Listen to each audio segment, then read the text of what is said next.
Assalamualaikum warahmatullahi wabarakatuh. Perkenalkan, nama saya Abdul Aziz Daryawan dari Teknik Elektro dan Bata. Di sini saya akan menjelaskan kode yang sudah saya buat untuk mengerjakan case study 2 Alprok. Di sini saya pertama-tama yang pastinya menginklus stdio.h, terus ada tambahan di sini stdlib.h, ctype.h sama time.h.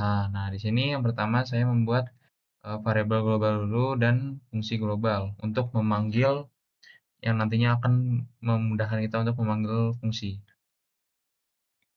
Nah, yang pertama sini kita buat variabel char papan, pemain 1, pemain 2, dan sini ada fungsi-fungsinya. Nah, langsung aja kita masuk ke dalam fungsi main. Nah, yang pertama di sini kita membuat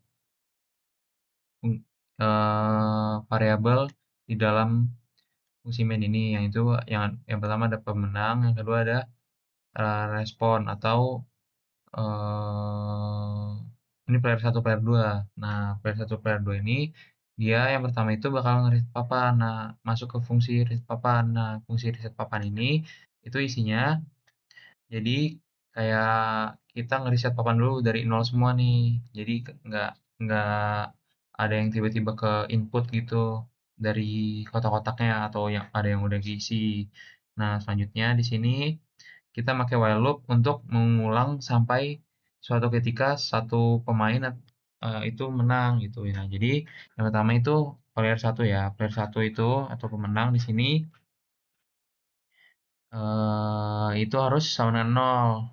Dan eh, kita juga bisa kita juga menguji di fungsi cek ruang kosong. Nah, untuk fungsi cek ruang kosong itu kita ngecek nih apakah ada ruang kosong di dalam papan itu.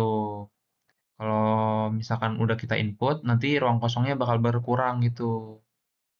Kita input misalkan masukin inputannya ke dalam tic-tac-toe-nya gitu.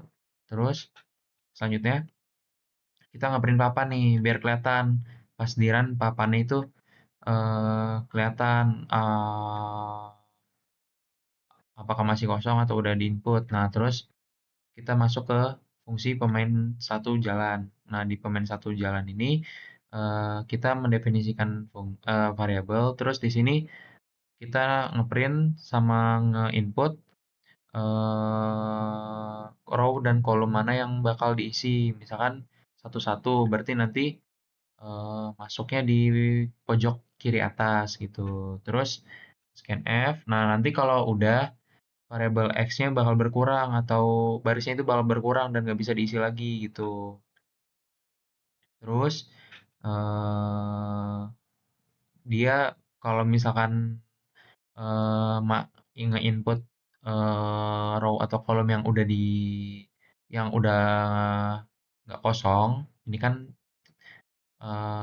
udah nggak kosong, berarti dia atau udah keisi, nanti dia bakal ngeprint invalid move. Nah, terus kalau enggak, dia bakal tetap masuk ke pemain satu. Nah, gitu. Terus lanjut di sini masuk pemain satu jalan, terus kita ngeprint papan lagi nih. Nah, fungsi ngeprint papan lagi nih supaya kita ngecek nih apakah benar sudah masuk atau belum yang tadi kita input, yang baris dan kolom yang sudah kita input untuk memasukkan hurufnya, huruf X gitu untuk pemain satu. Kemudian cek pemenang, apakah sudah ada pemenang? Nah, cek pemenang sini kita lihat nih. Nah, jadi untuk cek pemenang itu yang pertama itu untuk papan berderet berderet ke horizontal. Nah, deret horizontal. Nah, terus kita juga ada yang namanya ini deret deret eh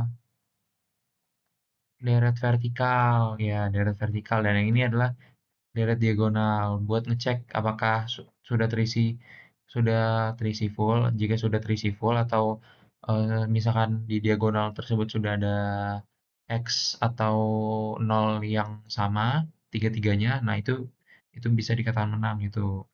Nah, nanti kalau misalkan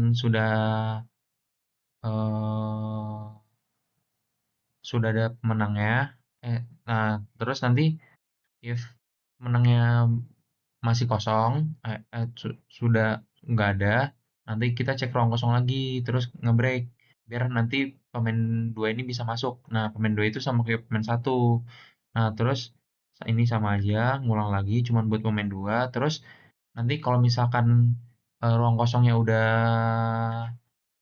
nggak ada, ya, ruang kosongnya udah nol atau nggak ada, dia bakal nge-break, terus dia bakal nge-print pemenang. Nah, print pemenang di sini nanti statusnya ada tiga. Nah, kalau misalkan pemenang itu pemain satu, player satu win. Nah, kalau pemenangnya pemain dua, eh, player dua win. Dan kalau pemenangnya player nggak ada pemenang atau itu seri, nah itu nanti bakal ngeprint ini.